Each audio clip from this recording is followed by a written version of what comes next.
सभ खां पहिरियां त मां शुक्रगुज़ार आहियां जो को असांजी पूरी टीम खे कराची बुल नेटवर्क खे पंहिंजे प्रेस क्लब वारनि जे तरफ़ां दावतनामो मिलियो। असां दावत ते पहुतासीं, हिन प्रोग्राम में शरीक थियासीं ऐं हीउ प्रोग्राम जो हवालो हुयो फ़कीर पादी साहिब जे नाम ते, जंहिंजूं ॾाढियूं ख़िदमतूं हुयूं,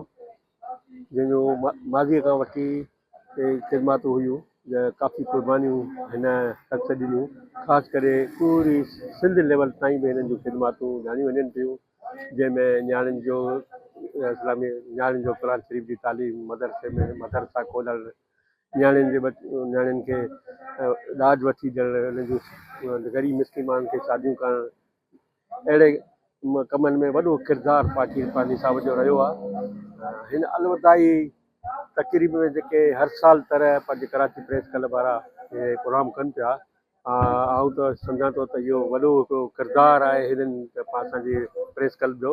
जेको इहे ख़िदमतूं अंजाम सां ॾेई रहिया आहिनि समाजी हवाले सां, बिला ख़ौफ़ ख़तर ऐं बिला ख़िदमत, बिला इविज़ जेके ख़िदमतूं हिननि जूं आहिनि से इनशा लिखियूं ईंदियूं ऐं हिन रंग लाईंदियूं, इनशा रंग लाईंदियूं, जंहिंजे करे असां हिन 2026 में जॾहिं दाख़िल थींदासीं त इन खां वधीक जेके बि सियासी सरगर्मियूं आहिनि ऐं असांजा समाजी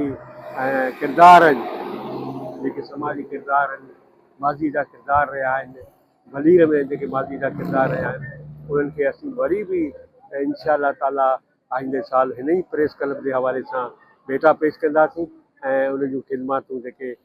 लिखियूं वेंदियूं। महिरबानी।